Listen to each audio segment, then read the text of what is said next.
No one ever brings me in because they want to feel comfortable. So it's always a little odd when I'm back, but this is the industry that is the most notorious for being gluttons for punishment. Let's just go ahead and jump right in.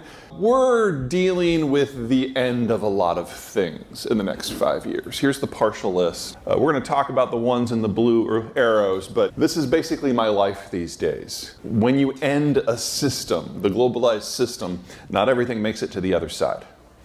Things look different. Some things do better, but everything changes. And the problem is that all of our business plans assume that we're going back to where we were 5 years ago. And that's not in the math.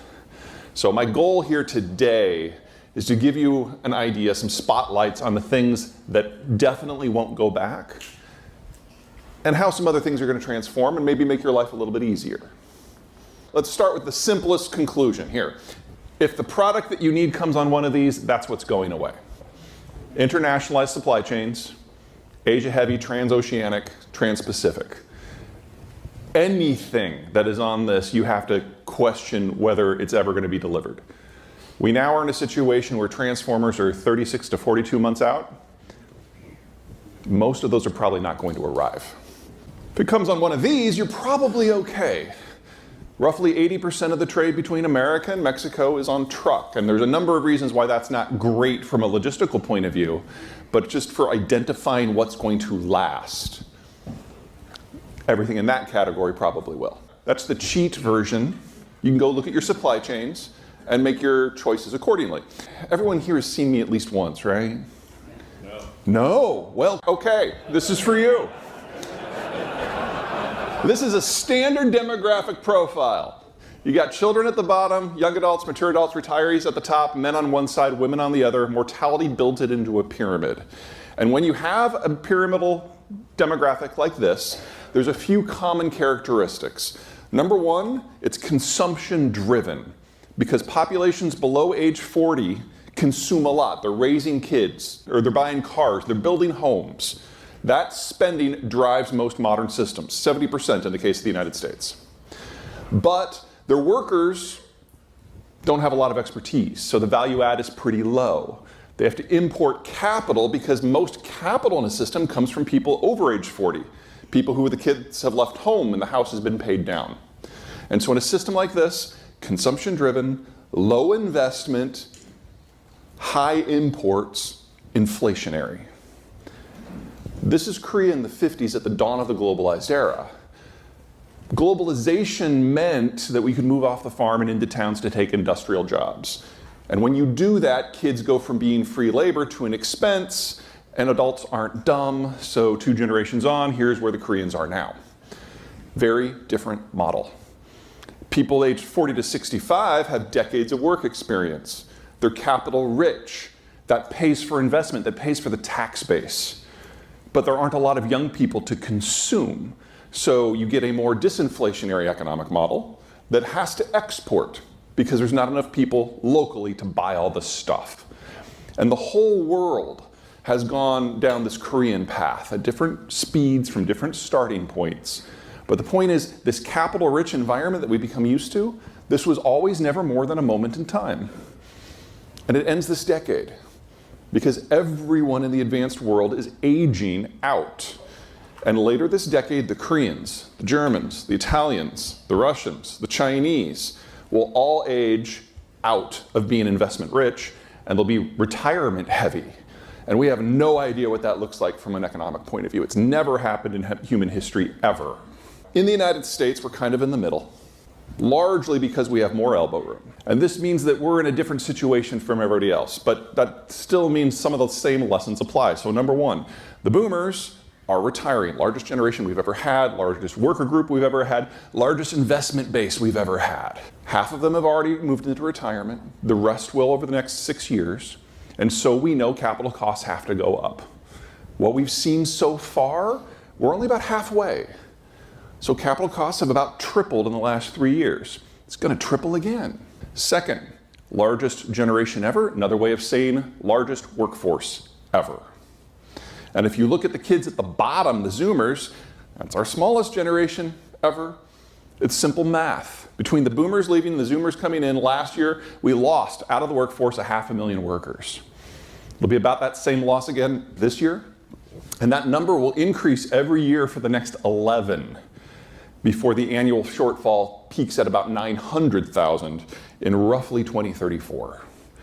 Then that number will start to shrink, but we don't expect it to start to grow again in terms of the labor force in large numbers until 2045.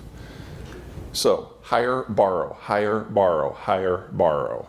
These are the cheapest capital costs and the cheapest labor costs we will have for at least a decade, and in some cases, 2. Third, the quality of the incoming labor is very different. Now, the boomers have dominated everything for so long, we think of their examples as normal. They're a social generation. Their kids, the millennials, are a social generation. The incoming ones, the zoomers, are not a social generation. They're a little pathological. And they are not group workers. They don't want to work anywhere where they're going to see another person or the sky. Which makes it hard for you guys to do what you're going to do.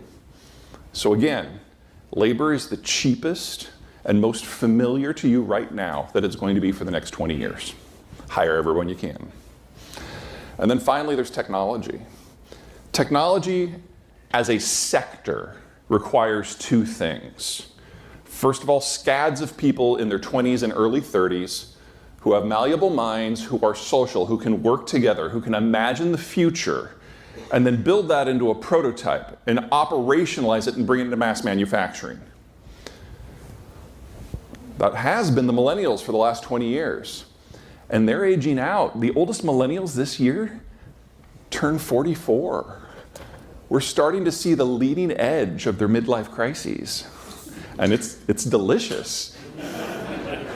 But it also means that that younger block of social people just doesn't exist in the way it has in the past. And the second thing you need for tech is capital. Because until you get to that mass manufacturer, there's no income. You have to pay for all of that up front. And the money just isn't there anymore.